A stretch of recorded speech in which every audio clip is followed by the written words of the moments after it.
Hello, my name is Adolfo, and this is Life of Adolfo. Today, I'm going to give you my honest opinion if I think Ohtani is going to get banned.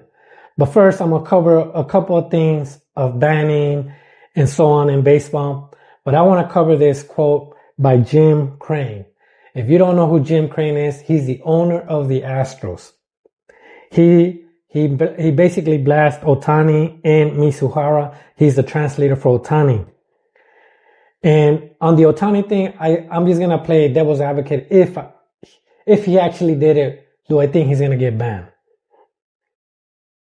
And this is the quote that he said. This is the third worst scandal in baseball behind the Black Sox and the yet to be uncovered letter of the Yankees. I wonder what he has number 4 and number 5. I'm just wondering. And then he continued by saying the city of Houston stands behind justice as another dark shadow has been placed over our sport. Once again, I wonder what he considered the previous dark scandal.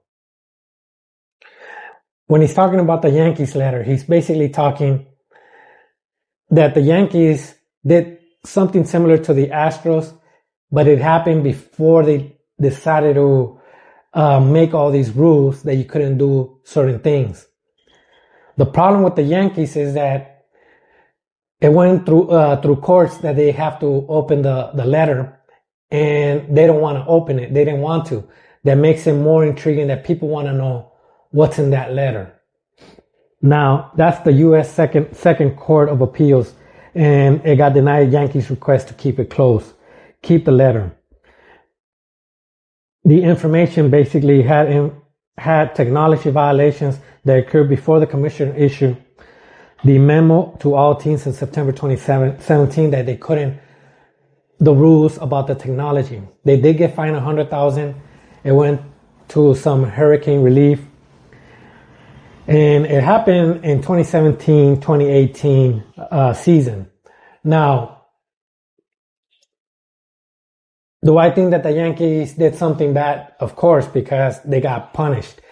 But the commissioner always tries to keep things hush. With the Astros, if we remember, nobody really got punished except the manager. He got fired. Carlos Beltran was already retired.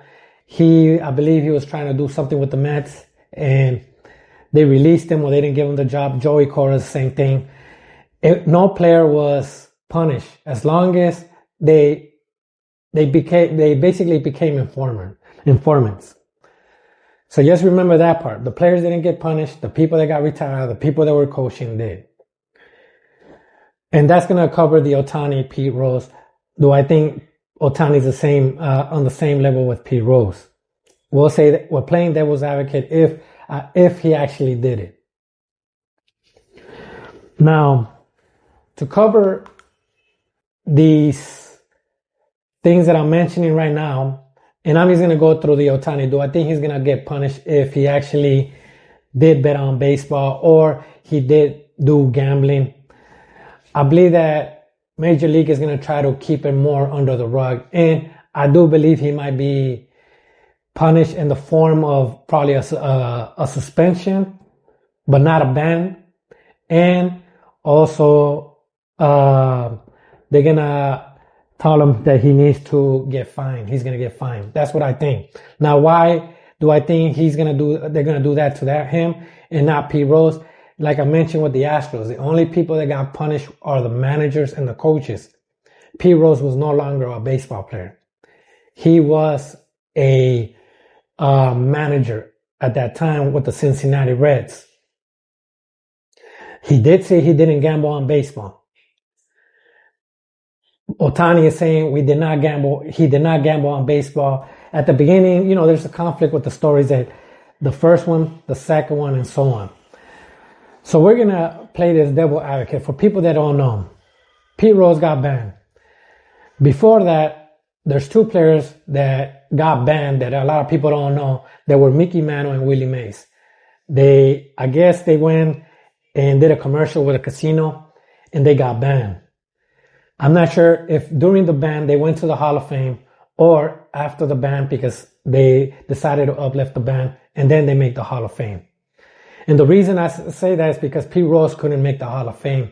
And the reason is because in 1991, the Hall of Fame decided to go by the law of MLB, because it was like two separate ones, that they were excluded if they were banned. As for the Black Sox scandal, yes, like I said, Shoeless Jackson right there, 1919 against the Cincinnati Reds. They betted against them, I believe, 100,000.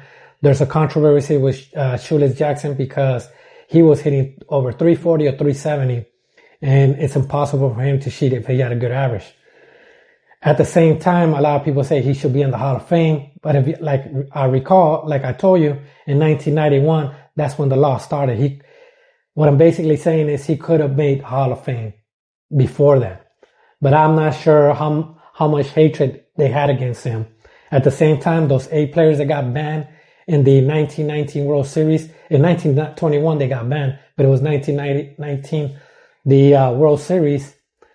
I don't know how much the owners, commissioners, and everybody hated him because they went against their own owner, Comiskey. That's the whole story about it, that they decided to bet because they didn't like the Comiskey, their owner. Like I mentioned with Pete Rose, he cannot make the Hall of Fame because in 1991 they excluded that law. With that law, the only player that I know out of my knowledge that is in the Hall of Fame with that ban is Roberto Alomar, because Roberto Alomar got inducted and then he got banned. Notable players, before I go back to the Ohtani, that were banned are Willie Mays, Mickey Mantle, and Ferguson Jenkins. They're 3 Hall of Famers. Their ban got uplifted. Steinbrenner, it got uplifted. He used to be the owner of the Yankees, and the reason he got banned is because he tried to get dirt against Dave Whitfield, another Hall of Famer. There's Margie Scott, Reds owner. There's also Chris Correa, former St. Louis Cardinals, trying to get intel from the Astros, and John Compalela, former Braves, with the prospects, international, I believe it's international prospects. I'm not really sure.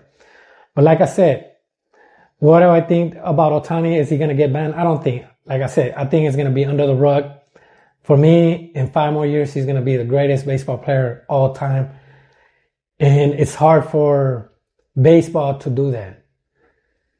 They did it with Shoeless Jackson.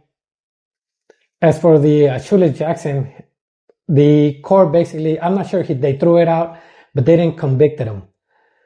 But after the court, that's when they got banned. And the story is, like I said, the scandal. As for Ohtani, I don't think there's going to be a court or nothing. I just think that MLB is going to try to discipline, but not ban. It's going to be hard to ban him. For me, it's going to be hard, but he's going to get fined. As for the translator, I don't think he's going to be back, to be honest, even though they're friends. I honestly think he's going to take the blame because Ohtani is Japan, the eyes of Japan, and they don't want that reputation to go down with him. So that's why they're going to try to keep him, in my opinion, if he did it. And if he didn't, once again, it's going to be the same story. But that thing is going to be sealed. They're not going to talk about it or nothing, and he's just going to continue with the Dodgers. Like I said, I think he's going to get suspended. I'm not sure how many years or months or days. I think it's going to be days, actually months. And that's about it. Hopefully you liked my video. Hopefully you got some knowledge on the ban, on other players that got banned that people probably didn't know. Thank you.